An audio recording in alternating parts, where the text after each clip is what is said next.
Olá, muito bom dia. Estamos aqui para mais uma lição, nossa EBD. Estamos hoje finalizando a nossa revista. Estamos no nosso tema, Fidelidade, Fé e Força. E hoje vamos para a lição número 13. Mas antes, eu gostaria que você visse o nosso tema aqui da revista e que você lembrasse da nossa campanha de missões nacionais. Estamos aqui na campanha de missões nacionais. A solução é Jesus Cristo. A nossa divisa é João 3,16. Para você que nos ouve de casa ou de algum outro lugar, remotamente, no mesmo horário da aula ou não, eu te encorajo, se você quiser e puder, participar da aula conosco, que ao longo da campanha de missões nacionais, nós teremos algumas dinâmicas de momentos missionários no início ou no final da aula, presencialmente. Serão dinâmicas muito interessantes, serão momentos curtos, objetivos, mas marcantes, de questões missionárias para o engajamento de todos. Voltando aqui, está nosso tema aqui da revista e a nossa página que mostra esses serviços que nós temos, esse conteúdo extra que nós temos. Eu te encorajo, se você quiser se aprofundar ou ficar com aquele gostinho de quero mais, tem material no YouTube, no Deezer, no Spotify, tem podcast, tudo com material da Convenção Batista Fluminense. Vem participar dessas outras opções que nós temos. Nosso texto base hoje é Ruth 3 e 4, mas nós vamos rapidamente falar sobre a questão de Ruth na integralidade de Ruth de 1 a 4, para nós fazermos uma revisão de todo o momento. Então, lição 13, força para prosseguir. Para você que nos acompanha aí, na página 39, a estrutura da nossa lição é essa que está aqui. 1. Busca por redenção. Está em Ruth 3, 1 ao 4, 8. Logo na sequência, a redenção em si, a narrativa de como se deu esta redenção, está em Ruth 4, 8 ao 17. E por fim, o Supremo Redentor. Nós temos uma genealogia que vai chegar em Davi, que tipifica também o ascendente que foi feita a promessa do reino eterno, que se manifesta em Jesus Cristo. O Supremo Redentor está em Ruth 4, do 18 ao 22. Eu queria destacar alguns aspectos importantes do livro de Ruth. Aqui temos algumas questões que eu gostaria de destacar sobre esse livro. Esse é um livro histórico, mas com elementos poéticos. É importante destacar isso. Tem alguns elementos que dão à narrativa uma maneira muito interessante de ser conduzida. Por isso que Ruth desperta tantas produções literárias e cinematográficas, por causa desse caráter de ver a história de uma maneira romantizada, de uma maneira que realmente te cativa. Ele é um livro da época dos juízes. Nós temos uma autoria desconhecida. Algumas pessoas vão argumentar e advogar que o livro foi escrito por Samuel. Outros vão entender que foi compilado num momento importante de retomada dos escritos bíblicos e de vários textos foram juntados e consolidados na época do rei Josias. Mas uma tese também muito aceita é de que foi escrita no início do reinado de Davi, contando a história da bisavó dele. Sim, porque Ruth era bisavó de Davi.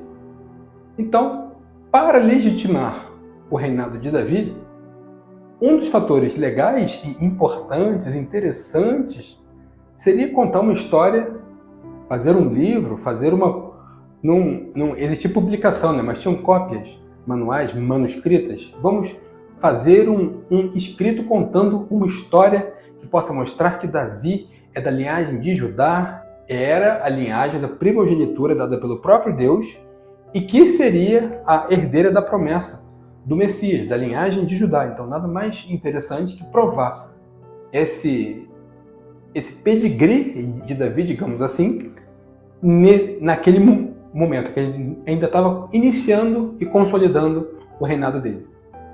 nós temos um tema central que passa pela lealdade, fidelidade e providência divina. E um dos temas da nossa revista é justamente fidelidade. Então, é importante a gente entender que esse livro trata desses assuntos.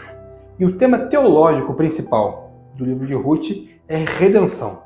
Vamos falar disso melhor daqui a pouco.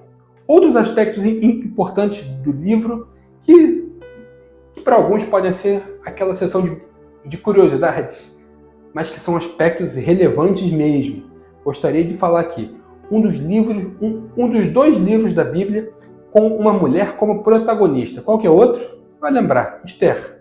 Esther e Ruth são dois nomes bíblicos de livros que são nomes de mulheres porque elas são protagonistas da história. Então, é um livro interessante já somente por causa disso. Está ligado à festa de Pentecostes. Alguns dos momentos que você vê de Ruth colhendo, todo aquele processo está ligado ao momento de colheitas e tudo do advento do Pentecostes. Tem um significado profundo também quando a gente fala de redenção e conecta com o Pentecostes. Pense nisso, reflita sobre isso. Mostra aspectos importantes da lei mosaica. Olha que interessante. Esse livro também conecta na lei que Moisés, inspirado pelo próprio Deus, escreveu e deixou para o povo de Israel. Ele fala de respingo ou rebuscar, tem várias palavras que vai significar, em várias traduções você vê isso. Eu vou usar respingo, que é o que caía da colheita, as pessoas não podiam voltar para colher aquele farelo, digamos assim. É igual um trabalho de um ourives, ao cortar uma coisa de ouro fica o pozinho. Ele pega aquele pozinho, porque é muito precioso. Muitas coisas também as pessoas voltam para reaproveitar o que ficou para trás. Na lei de Israel não podia voltar o que fosse dando uma caidinha pelo caminho, nas retiradas. Aquilo ficava ali para as pessoas necessitadas poderem ter uma forma de sustento, ir lá pegar uma pequena fração daquela produção agrícola, mas que já seria suficiente para pelo menos remediar um pouco a situação. Então Ruth, como estava numa situação de vulnerabilidade, foi fazer o respingo. Em alguns lugares chama de rabicho da produção, da colheita, como eu já disse. Então, mostra esse aspecto da lei. Também fala da questão da lei do levirato. O que é isso? É o irmão resgatar o nome do irmão falecido. Tinha que se casar com a viúva, deixar uma descendência com o nome do irmão. Lei do levirato, presente no livro de Ruth. Remissão de terras. Também um aspecto importante da lei de Moisés que está escrito e presente no livro de Ruth. Quando Boaz faz aquele momento de resgatar, ele não resgata só a mulher, resgata as terras. E a outra pessoa queria só as terras. Então, como a lei estava sendo respeitada naquele contexto. No outros podia não estar, mas naquela comunidade estava sendo. Mostra problemas sociais. A seca, a fome e as vulnerabilidades que isso trouxeram, o empobrecimento da família de Noemi e as necessidades que surgiram por isso, mostra temas sociais. O livro termina com uma genealogia. Isso é algo muito sui generis, ou seja, muito específico. Que livro que termina com uma genealogia? Muitos você vê começar. Livro de Crônicas, livro de Mateus. Mas terminar, o grande finale, seu encerramento de uma genealogia, como é que é isso?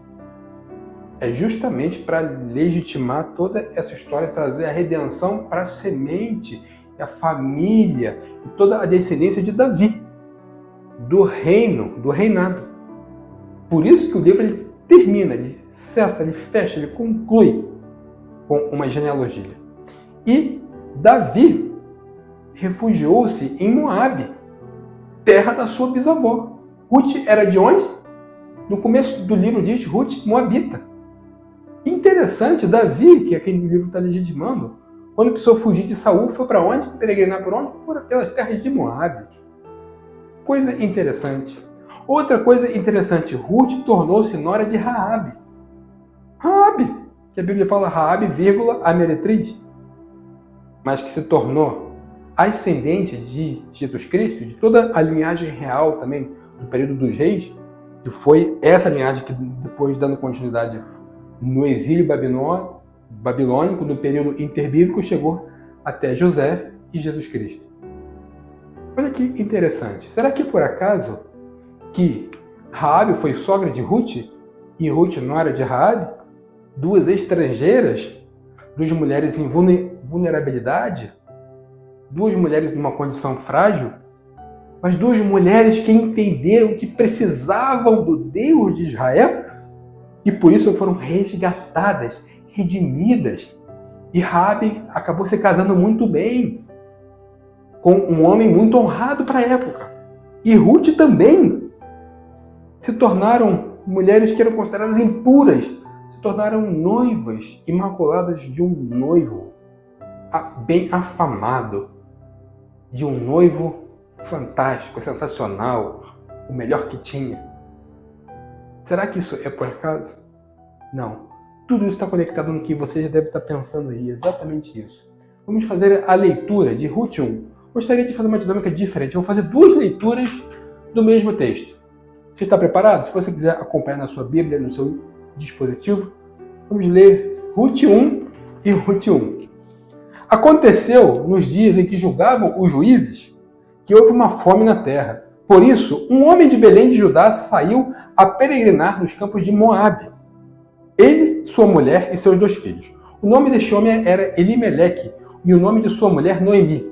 E os nomes de seus filhos eram Malom e Quilion, efraimitas, de Belém de Judá. Vieram eles para os campos de Moabe e ali ficaram. Morreu Elimeleque, marido de Noemi, e ficou ela com os 2 filhos. Eles tomaram para si mulheres moabitas. O nome de uma era Orfa e o nome da outra Ruth. E ficaram ali uns 10 anos. Morreram também os 2, Malom e Quilion, ficando assim a mulher desamparada dos seus 2 filhos e de seu marido. Então Noemi se levantou com suas noras e voltou dos campos de Moabe, porquanto tinha ouvido no campo de Moabe que o Senhor atentara para o seu povo, dando-lhe pão. Saiu, pois, do lugar onde estivera, e com ela as suas 2 noras, e seguiram o caminho de volta para a terra de Judá. Noemi, porém, disse às suas 2 noras: Ide e voltai, cada uma para a casa de sua mãe. O Senhor use para convosco de benevolência, como vós usastes com os que morreram e comigo. O Senhor vos conceda que acheis descanso, cada uma em casa de seu marido. E beijando-as, ela levantaram a voz e choraram. Disseram-lhe, pois, certamente voltaremos contigo ao teu povo. Porém Noemi disse: Voltai, minhas filhas, para que irias comigo? Tenho eu ainda no meu ventre mais filhos, para que vos sejam por maridos? Voltai, filhas minhas, ide-vos embora, porque já estou muito velha para ter marido. Ainda quando eu dissesse, tenho esperança, e ainda esta noite tivesse marido e gerasse filhos, esperá-lo-íeis até que viessem a ser grandes? Impedir-vos-íeis de tomar maridos? Não, filhas minhas, que mais amargo me é a mim do que a vós mesmas, porquanto a mão do Senhor se descarregou contra mim. Então levantaram a voz e tornaram a chorar. Orfa beijou a sua sogra, porém Ruth se apegou a ela. Disse Noemi: Eis que voltou tua cunhada ao teu povo e aos seus deuses. Também tu volta após a tua cunhada. Mas Ruth respondeu: Não me instes a que te deixe, e me obrigue a não seguir-te. Porque aonde quer que tu fores, irei eu, e onde quer que pousares, ali pousarei. O teu povo é o meu povo, o teu Deus é o meu Deus. Onde quer que morreres, morrerei eu, e ali serei sepultada. Faça-me o Senhor o que bem lhe aprover, se outra coisa que não seja a morte me separar de ti. Vendo Noemi que Ruth estava de todo resolvida a ir com ela, deixou de insistir com ela. Assim, pois, foram-se as 2 até que chegaram a Belém. Tendo chegado a Belém, agitou-se toda a cidade por causa delas, e as mulheres perguntavam: Não é esta Noemi? Porém, ela lhes respondia: Não me chameis Noemi, chamai-me Mara, porque o Todo-Poderoso me encheu de amargura. Cheia parti, porém vazio o Senhor me trouxe de volta. Por que, pois, me chamais Noemi, visto que o Senhor me tem aflição? e o Todo-Poderoso me tem afligido. Assim voltou Noemi e com ela Rute, a Moabita, sua nora, que veio dos campos de Moabe. Chegaram a Belém no princípio da cega da cevada. Eu vou ler de novo, mas com uma sutil, mas significativa diferença. Sabe o que eu vou fazer? Eu vou ler de novo e todos os nomes próprios eu vou ler pelo seu significado. Qual o significado de Belém? Casa do pão. Qual o significado de Noemi? Agraciada. Qual é o significado de Elimeleque? Meu Deus é rei. Qual é o significado de Malom? Enfermo. Qual o significado de Quilion? Peregrino. Qual o significado de Ruth? Amiga. Qual o significado de órfã? Voltando. Ou, em outras traduções, virada de costas. Olha, cada coisa interessante. Qual o significado de Mara? Amarga. Eu vou ler agora com todas essas substituições. E veja como fica para você agora esse texto lido dessa maneira. Se você quiser fechar os seus olhos e ouvir e deixar a sua imaginação fluir por causa desses significados desses nomes, fique à vontade. Ou só preste atenção em como que o texto fica com tanta riqueza de nomes e significados. Aconteceu nos dias em que julgavam os juízes que houve uma fome na terra. Por isso, um homem da casa de pão de Judá saiu a peregrinar nos campos de seu pai. Ele, sua mulher e seus 2 filhos. Moabe significa de seu pai. Olha. O nome deste homem era Meu Deus é Rei. O nome da sua mulher, Agraciada.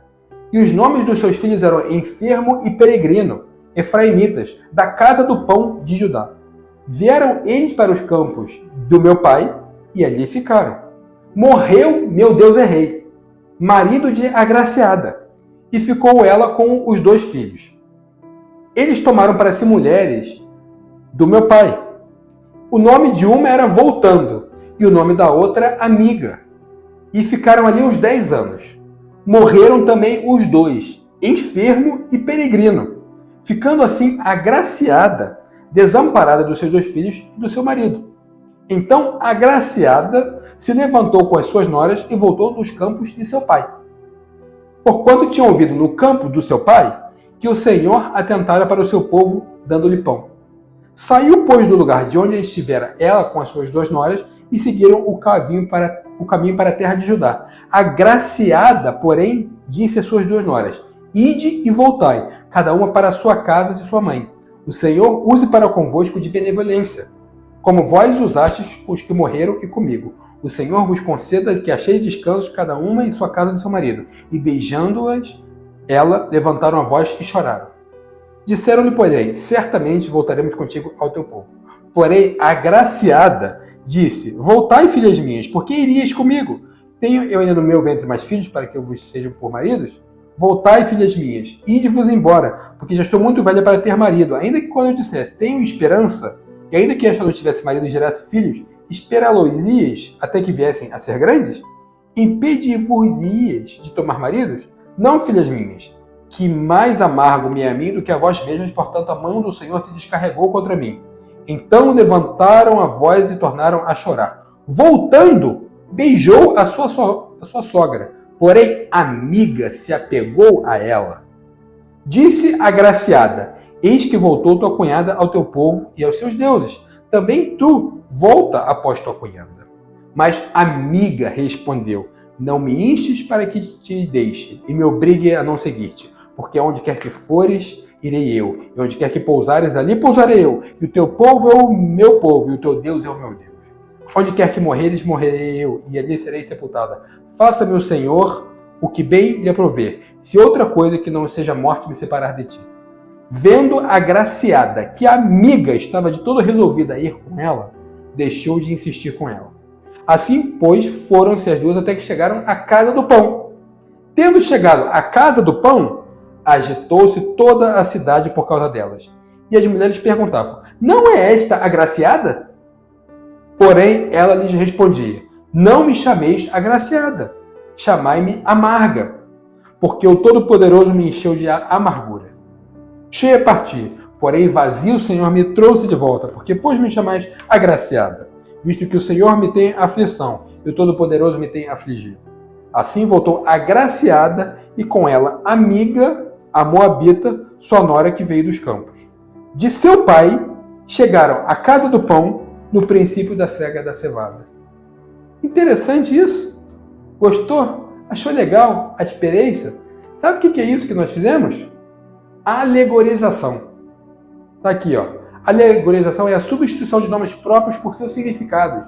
E uma leitura é uma prática literária chamada alegorização, ou paráfrase alegórica. A alegorização é uma técnica literária em que elementos específicos de uma história ou texto são interpretados simbolicamente, muitas vezes para destacar significados mais profundos ou ensinamentos morais. No exemplo dado, os nomes foram substituídos por seus significados para enfatizar as características e a jornada dos personagens no livro de Ruth. Essa técnica pode ser usada para destacar temas, simbolismos ou interpretações específicas em uma obra literária. Às vezes a gente lê os nomes na Bíblia e a gente não entende o que eles significam. Tem nomes que têm um significado que é de origem de outra língua. Vou dar o exemplo do meu nome, Filipe. Filipe vem de Filipos, que é filo, amigo, e hipos vem de cavalos. Filipos é amigo dos cavalos. Filipe é originário de Filipos, que é o nome grego, que significa amigo dos cavalos. Quando te chama Filipe, a gente não percebe isso. Mas você já viu nomes que tem no português que significam alguma outra coisa? Generoso, senhor generoso. O nome da pessoa é generoso. Ou você pode pensar vários outros aí. Franco, vem de franqueza. Vários nomes que significam algo na língua em que ele está sendo falado. No hebraico, esses nomes eram exatamente assim, como eu li para vocês. Noemi era agraciada, como tem mulheres chamadas Graça. O nome dela significa algo também na nossa língua. Uma vez eu conheci uma pessoa chamada Amor. Tem pessoas que têm um nome que o pai ou a mãe tiveram uma inspiração de dar um significado tão direto, tão literal, que bota o nome da palavra no português. A gente não percebe que o livro de Ruth dá importância muito grande ao significado dos nomes. Esses nomes são importantes. O rapaz lá que morreu se chamava Enfermo. O outro que morreu depois era o Peregrino. Elimeleque significa Deus, meu Deus é rei. Quando você vê Meleque, significa é rei. Como nos Juízes, na época dos Juízes também a gente vê Abimeleque. Significa meu pai é rei. É importante você entender o significado dos nomes para você muitas vezes entender o contexto bíblico de alguma coisa, como naquela cultura eles valorizavam isso. Tem pessoas que hoje valorizam isso, como eu falei, dão um nome por causa da palavra no próprio português ou na língua de origem. Mas muitas pessoas dão um nome só porque gostam da sonoridade dele ou porque gostam de alguma figura da família ou não que tem aquele nome. Vou dar um exemplo. Romário, Neymar. Pessoas não se atentam para o significado, gostam da figura que significa, que faz a alusão a esse nome.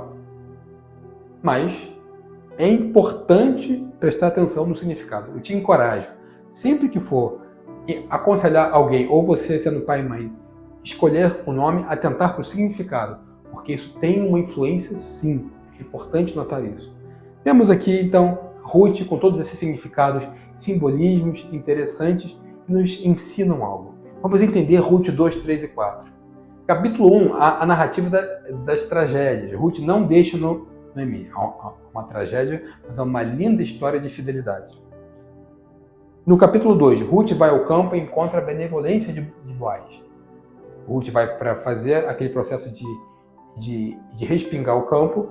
Então Boaz fica sabendo, sabe que ela uma pessoa que tinha algum conhecimento naquela cidade lá em Belém. Então, poxa, essa moça é valorosa, ela é uma pessoa que está cuidando da sogra, é batalhadora e tomou providências para protegê-la de possíveis abusos, violência e pediu generosidade para ela. No capítulo 3, Ruth encontra Boaz e pede remissão. Quando ela volta para casa, ela conta, o homem lá me ajudou muito. Esse homem, aí Noemi fala, esse homem é remidor da nossa família. E dá uma estratégia para ela. No capítulo 4, Boaz resgata Ruth e Noemi também.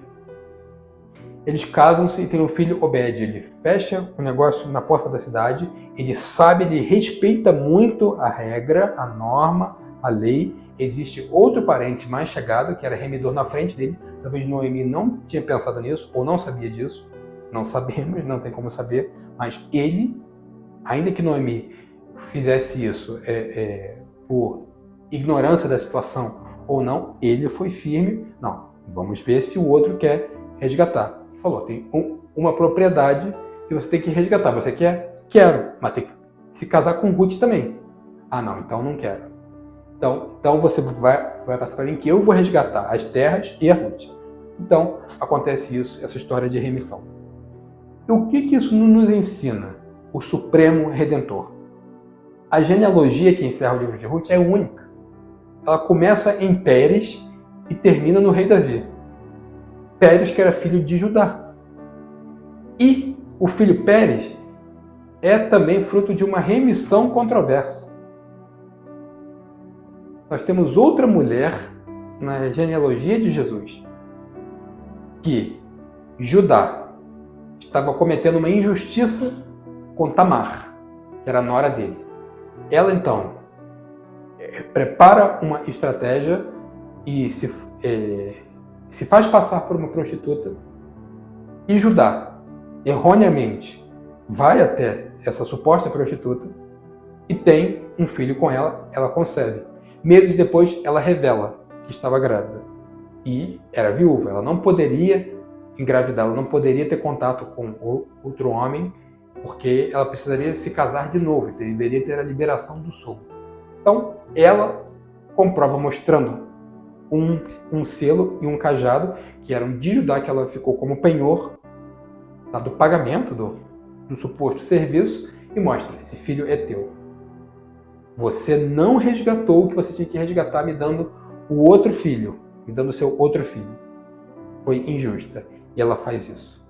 Por mais questionável que seja a situação dela, nós temos na genealogia de Jesus pessoas com vulnerabilidades fortes, com estigmas fortes, para mostrar que ele é redentor de tudo. Essa história conecta Moabe, Davi e Jesus. A terra dos Moabitas. Os Moabitas eram descendentes de Ló. Foram hostis a Israel no Êxodo. A Bíblia diz, quando vocês passaram, vocês pediram tem passagem por Amon e Moabe, a terra dos Amonitas e Moabitas, eles não te deram a passagem. Foram hostis a Israel. Por isso foi negada a entrada na congregação até a 10ª geração. A terra de Moabe estava amaldiçoada, mas a redenção passa por isso também. Deus é um Deus que transforma a maldição em bênção. Ele restaura, ele renova, ele faz tudo novo. A linhagem de Jesus não tem nenhum estrangeiro entre os homens. Isso tem um porquê, tem um significado. Mas possui rol de mulheres gentias, incorporadas a Israel. Olha aqui, já falamos de algumas aqui. Em que Tamar e Raabe eram cananeias. Ruth moabita. Naamá, mãe de Roboão, que foi rei de Israel. Roboão era filho de Salomão, que era filho de Davi. Amonita. O Messias veio de extensa gama de nacionalidades pela linhagem materna. O que isso nos mostra? Que uma aliança com Deus não tem limites nacionais, raciais ou de gênero.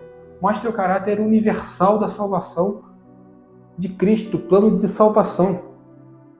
Todos aqueles que creem, eles são conduzidos à salvação, à redenção plena. Todos podem, mediante a fé, ingressar na família do Senhor Deus. A salvação, o Evangelho é para todos, não tem restrição de nacionalidade, de raça, de cor de pele, gênero, idade, condição social ou até antecedentes morais. Não. Cristo é suficiente para todos, para restaurar completamente. Boaz torna-se um tipo de Cristo, o grande resgatador. A expressão resgatar é usada 6 vezes no pequeno livro de Ruth. Jesus é o supremo redentor que se fez membro da raça humana como um qualificado parente. Ele proporcionou plena redenção ao pagar toda a dívida e dar total liberdade. Ele é o genuíno e adequado mediador de cada pessoa. Ele é o típico noivo que acolhe a noiva gentia e lhe dá acolhida e sustento. Glória a Deus por essa questão tão maravilhosa. Eu gostaria de finalizar essa revista Fé, Fidelidade e Força, falando de um resumo muito rápido aqui do que nós vimos, para a gente conectar com a mesma pessoa sempre. Relembrando o livro de Josué, nós começamos estudando Josué, história da conquista da terra, a temática da salvação, um livro de vitórias. E falamos de um dos pontos altos, Josué 14, quando Caleb, com 80 anos, diz: eu sou o mesmo, estou com a mesma força, dá-me esse monte por minha herança, minha possessão. E o livro de Juízes, depois que Josué encerra a sua missão, é recolhido, começa o tempo dos juízes. Sai da história entre a conquista da terra prometida e a monarquia. Contrapõe-se a vitória do livro de Josué. Mostra as derrotas. Josué fala da conquista de 7 nações em 7 anos. Juízes mostra 7 períodos de apostasia, 7 opressões e 7 libertações. Mostra o padrão de santidade de Deus e também um vácuo de liderança, como a gente vê em alguns momentos e o último capítulo do livro de Juízes, Juízes 21, 25. Naqueles dias não havia rei em Israel, porém cada um fazia o que parecia reto aos seus olhos. Temos momentos nos dias de anarquia, de perdição total enquanto nação, de fracasso total. O livro dos Juízes mostra um período de transição, uma nação que foi forjada a partir de um bando de escravos. Eles haviam entrado na Terra Prometida com altos padrões ideais e padrões morais, que era a lei que Deus deu para eles. Havia se estabelecido num ambiente dominado por cultura e religião pagãs. O desafio de Israel no tempo dos Juízes é o mesmo da igreja hoje. Na Bíblia, em português, Juízes é classificado como livro histórico. Na hebraica, possui 3 divisões, que são a lei, os profetas e os escritos. Na Bíblia hebraica, Juízes é o segundo livro dos profetas anteriores. Interessante isso, né? Para os hebreus, a mente e a vontade de Deus eram discerníveis através dos eventos históricos, tanto quanto através das palavras dos profetas. Estudar Juízes é estudar a manifestação de Deus na história do seu povo. O povo prestou culto ao Senhor durante toda a vida de Josué e dos líderes que continuaram vivos depois de Josué e tinham visto todos os grandes feitos que o Senhor realizara em favor de Israel. Josué 23, 7. As pessoas usadas por Deus para libertar o povo eram tão falhas quanto o povo. Nós podemos mostrar em muitos momentos. Sansão, Gideão, a Bíblia mostra claramente os fracassos, os problemas, as limitações desses juízes. Em muitas ocasiões eles estiveram longe de receber qualquer elogio, mas Deus os capacitou para superarem as suas dificuldades e seus pecados, sendo instrumentos poderosos de libertação. Temos aqui o ciclo. Sempre havia uma apostasia, um castigo, arrependimento e libertação. Quando há libertação, você acha que o povo então dessa vez desengrena e vai aprender com o erro da apostasia? Não. Há uma retroalimentação, eles ficavam numa espécie de gangorra. Essa gangorra, sempre de altos e baixos. Temos aqui outro exemplo do ciclo. A ordem de Deus recebida, eles caíam em pecado, vinha um castigo, eles clamavam, Deus levanta um juiz e há uma libertação. Infelizmente, retroalimentaram. Temos aqui um quadro mostrando os 15 juízes em 350 anos, que a Bíblia coloca. Os juízes, com os seus anos, respectivos anos, os tempos de opressão, os anos que foram 111 anos de opressão, somados os 7 momentos de opressão.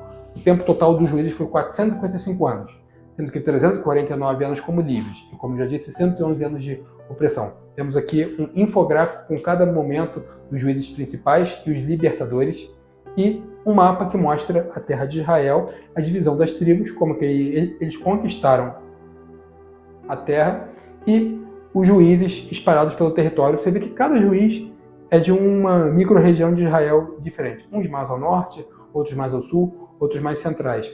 Temos aqui um significado dos nomes dos juízes, é interessante, te encorajo, te aconselho a pesquisar isso. Os significados dos nomes, como falamos em Ruth também, cada nome de juiz tem um significado interessante. Os juízes, então, e libertadores, nem todo juiz foi libertador. Tá? Temos 15 juízes e 7 libertadores. Otniel, Eude, Sangar, Baraque, junto com Débora, Gideão, Jair, Tola, Jefté, Ibzan, Elon, Abdon, Sansão, Eli, que foi quem treinou, discipulou, mentoreou, apadrinhou Samuel. Foi o último dos juízes e talvez o mais relevante em termos de constituição da nação. E nós temos depois o livro de Ruth, que se insere nesse contexto como um momento da época dos juízes, mas importante. E é importante saber que nós temos uma história de redenção o tempo todo, desde a vitória da conquista de Josué. Josué foi um tipo de Cristo. Vários dos juízes nos remetem às falhas que eles mesmos tinham, nos remetem a Deus, o justo juiz, o verdadeiro juiz. E Ruth nos mostra uma figura de Cristo na pessoa de Boaz, seu filho Obed, uma herança maravilhosa que gerou Jessé, que gerou Davi. Como as questões que Deus faz, a entrada na Terra Prometida foi pela mão divina, deu certo. Os juízes tinham questões humanas, deu errado. A questão humana do início do livro de Ruth, as decisões, as movimentações, questões humanas, deu errado. Mas o plano de Deus dá certo. A redenção de Deus sempre vai dar certo. Por isso que nós temos que nos colocar nas mãos de Deus. Esses livros históricos são para nos ensinar. E eu desejo sinceramente para você, nesse momento, isso daqui. O tema da revista, fé, fidelidade e força. Fé, fidelidade e força para você, meu irmão, minha irmã. Que a sua vida seja cheia de fé. Que você experimente a fidelidade de Deus e que você exerça a fidelidade na sua vida também. E força para lidar com os desafios que nós temos. As situações que se apresentam para nós num mundo que apresenta confusões. Os analistas políticos, geopolíticos, econômicos, empresariais estão dizendo que o mundo está em desordem. Eles estão falando, cientistas, pessoas que estudam o comportamento humano estão falando das dificuldades. Nós estamos numa época desafiadora também. Que você encontre fé, fidelidade e força. Você precisa, buscando direto no trono de Deus. Nós hoje temos o privilégio, estudamos esses livros históricos para nos ensinar. Hoje nós temos acesso a tudo que a graça pode trazer nas nossas vidas. Inclusive esses atributos que estudamos. Seja algo presente na sua vida. Que Deus abençoe. Eu quero terminar com uma oração. Senhor Deus, nós somos gratos por essas lições preciosas, porque aprendemos aqui no livro de Josué, Juízes e Ruth. Aprendemos sobre fé, fidelidade, força e tantas outras coisas que poderíamos falar aqui. Mas eu te peço que esses ensinamentos possam se materializar na vida de cada um, trazendo frutos, Senhor, verdadeiros, frutos permanentes, como diz a Tua palavra. Que cada um possa entender e viver, aplicar e reconhecer em Ti a fonte de todas as coisas, Senhor.